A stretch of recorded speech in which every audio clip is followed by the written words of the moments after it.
I want to thank the organizers of the meeting for inviting me. This, I think, is an outstanding meeting, but I only have now 7 minutes and 47 seconds, so I got to get going.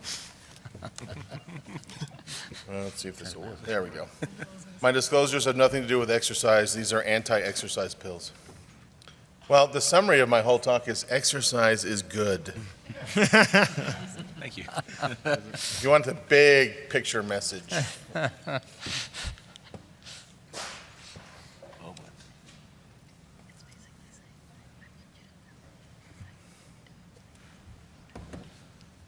don't know. We could do charades. Sounds like. What's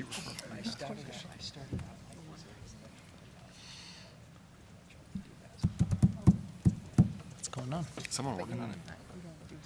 That's unusual. Here we go. Something showed up. Oh, there you go. Eureka. Can we get No that worries. timer All right. reset? Let me start from scratch. you're- Hi. No, just kidding. All right. So, no. Still not working.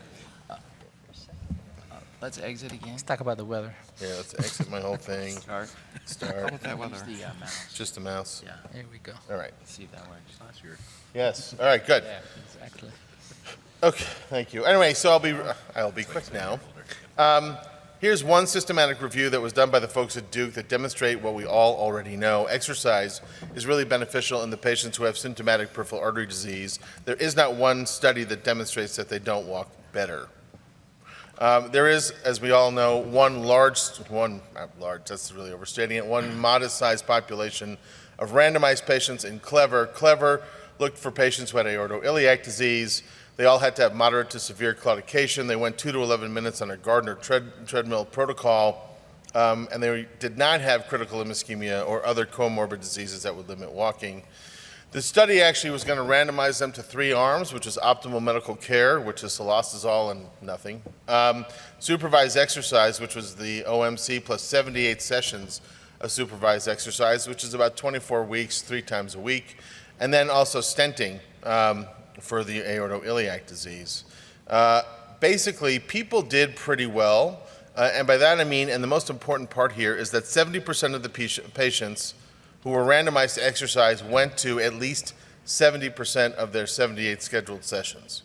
So the key here is that even when you prescribe exercise, you should know that people won't show up because it's a pain and they don't like it, compared to, say, success with stenting, where stenting is an annoying hour and a half, and then you have to stay in the hospital for a short period of time.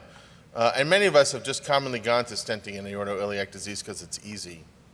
What was really interesting to find out was, despite these limitations, at 6 months follow-up, what you can see here is that optimal medical therapy didn't do anything. Exercise training actually had the greatest increase in walking time compared to baseline, and obviously stenting had an improvement in walking distance as well. One piece of evidence in my mind that these are 2 completely different therapies is that the improvement in claudication onset time was much better for the stenting group than it was for the exercise group, which suggests that the mechanisms by which the walking improvement is occurring are not the same. The other thing I'll say is that the improvement in quality of life was also not the same, and the stenting arm had a better improvement in quality of life, probably because you didn't have to do any kind of work at all to suddenly walk a lot better. These results were sustained out to about 18 months. Caveats: this was not 100% follow-up of the patient population. They lost a good 30% of the people. They didn't lose them significantly more from one arm versus another, but the improvements tended to be somewhat sustained in all of the groups, which was very little, for example, in the optimal medical therapy group of cilostazol, and better in the stenting arm and in the supervised exercise arm. And if you take a look at the bottom here with claudication onset time, it was virtually the same with exercise and stenting by the time you got out to 18 months. And there was really no difference between the groups. So both seemed to help. This was even more particularly interesting for me because you did not have to exercise after your 78 sessions. So there's clearly some legacy effect to getting into better shape. And if you just take a look at this graphically, what you can see is that peak walking time goes up quite significantly for both stenting and the exercise groups, exercise on top for peak walking time. And then it's sustained over time, which I have to say is still unclear to me how that occurs unless there has to be metabolic shifts in the muscle. And claudication onset time, which I think is also a marker of metabolic improvement, go up for both and stay the same. On the basis of the CLEVER trial and also the meta-analyses that have been done, including the one I showed you at the beginning, CMS decided after a national coverage decision request was put in by the American Heart Association to now cover supervised exercise for symptomatic PAD in patients who have almost any kind of symptoms. They do not specify.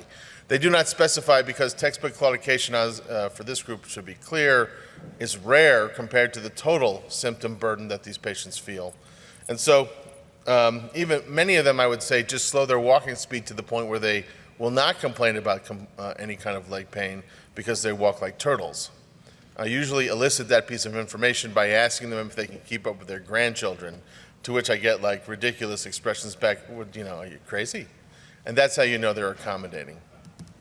When you do this kind of exercise, you do not start at the top. You want to start primarily at low levels, like with a 6-minute walk, with a low rate of speed at 2 miles an hour.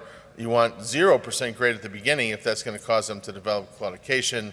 And you want to start to set, the whole point here is that this is a comfortable walking speed. You only progress to the next level when the patient's able to walk a full 8 minutes without achieving moderate claudication pain at the speed that you have set. And this is a nice way to think about how you do this over time. You begin with walking at 2 miles an hour and 0%, or you work up to 2 miles an hour, and you increase grade by 1 to 2% up to a total of 10%, and speed by 0.1 to 0.2 up to 3 miles an hour. Standard walking speed is about 3.3 miles an hour. And you can increase grade by the increments to reach a max of 15% over time. These things are done incrementally, typically over 36 sessions that are covered by CMS. Those 36 sessions have to happen in 12 weeks. The second 36 sessions do not have a time limit, so I use them as a reinforcement mechanism. Even if you're going to send someone to the interventional lab and they feel better, nobody gets to a quality of life of 100. And so whether you do exercise first, which is what's recommended by all the guidelines, and then send people to an intervention if they don't become symptom-free, or you do an intervention first and they're better, nobody is perfect, and I think exercise has benefits that are independent and also additive to intervention. And we've seen that in trials like ARRACE.